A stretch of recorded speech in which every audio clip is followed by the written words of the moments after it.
name is Matthew Edward Hinrichs. At the time, I was in the Marine Corps for 6 years, and we got tired of seeing all our money go to just rent. We figured, purchasing a house would be a great investment. It is a large two-story home, about 3,100 square foot. My wife loved it, and I loved it. We knew that's what we wanted. The problems we started noticing with the house was actually right before I left to Iraq. And so there was a piece of loose vinyl siding at the bottom of the door. And so I lifted it up and looked underneath of it, and the whole entire sheathing was rotted through and wet. I could poke through the sheathing into the actual wall cavities into the living room. And I thought to myself, this is pretty bad. This is not right. This is disgusting. The insulation that was once pink was completely black, and you can obviously see water stains on the insulation. I could see the drywall from the inside was it was black. It was completely black, and it just had this horrible smell. This is something you'll never forget. It prompted us to call some contractors and home inspector out there. The first contractors that came out there was telling us, this is pretty bad.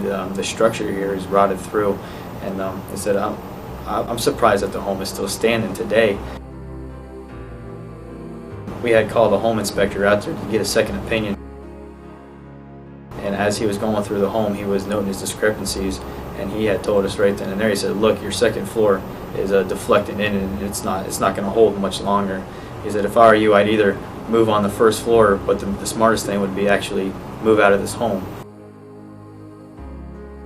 We asked him how much it would be to fix it, and he said, there's no fixing this, there's no repairing it. I mean, it's the whole frame is gone. You have to build a brand new home. And it was slowly coming down day by day. There was something new with the home. I had to pretty much piece by piece throw my home into dumpsters as it was coming down. He also prompted us to call an indoor air quality industrial hygienist. He did his inspection. He noted that the mold spores through the air, and apparently they're toxigenic molds. He had mentioned that it wouldn't be a good idea to come in the home anymore because this stuff is known to make people sick. We're staying in a hotel, and knowing that 25, 26 years worth of belongings and my wife's stuff is in there, that we just have to up and leave it behind because of the possible contamination of another place, or the possible of the toxins further ruining our health. Unbeknownst to him in the house, he was breathing all the mold spores, and it wasn't evident until he started getting sick, and he thought it was a common cold, and it just never gotten better. It never got better. It just got progressively worse. It got so bad to where I got a phone call at 3:30 in the morning, just because he couldn't breathe, and he felt like he couldn't breathe. He honestly thought he was dying. I was hurt because I worked so hard to get that. I put my life investment into this home, and I had my family living there, and knowing that the possibilities of maybe it would have either one caved in on them while they were there, and seriously did some serious injury, or that even the health problems that they're caused could be life-threatening or permanent, and it's something that could have been completely avoided. We took him to the hospital, and of course at the hospital they couldn't find anything wrong with him because it was inside of him, and it wasn't. They didn't really know the background of his house and the mold in his house, so they didn't even know what they were looking for. And it wasn't until we got him to a specialist and they did the X-ray of his chest that they found the mold spores in his chest. So not only is he dealing with all the stuff with his house and being separated from his family, but he's having to deal with it with poor health. I felt bad for my family because I worry more about them than myself, and that especially my son was 2.5, 3 at the time, sitting there constantly inhaling all that stuff and the effects that it could have on the body.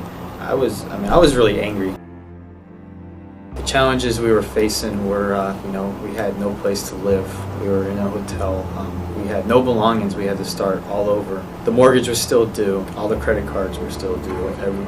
the car payment was still due. I had my wife and my son to comfort me, but it seems every time I would look at them or talk to them, I felt like a failure. I didn't know what to do. I didn't know where to go. I figured, I worked so hard for everything, and now it seems like nothing even matters. It's like it seemed like the world completely just shut us off.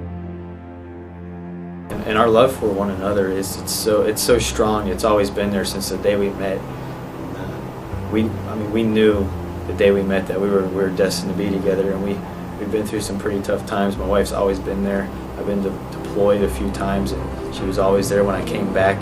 She's almost like a part of me. When I'm not with her, I feel, I just feel less as a person than when she's with me. It's like she completes me. Holding each other maybe a minute longer before I left to go to work, or a minute longer after I came home from work. Like, we were always together, and it seemed to comfort one another that way. Right now, I don't see anything a year away of us being together. I see this as a long-term situation. I'm gonna be here, and they're gonna be back home. It just seems like it's a never-ending ordeal. I don't have the means or the resources to provide for my family to be here with me. Oh my God, he lost everything. I couldn't imagine being in his position and having everything that you've ever owned and all your memories wiped away. He can't even go back into the house to grab his things, baby photographs or photo albums, videos, clothes. He's got nothing right now. In nominating him, we're not asking, anybody to recreate those memories, just to give him a shot at making more. I think this is a way that we could further along extending our hand out to him and his family. I think that he's very deserving of it because he's never asked for anything. He's just trotted right along.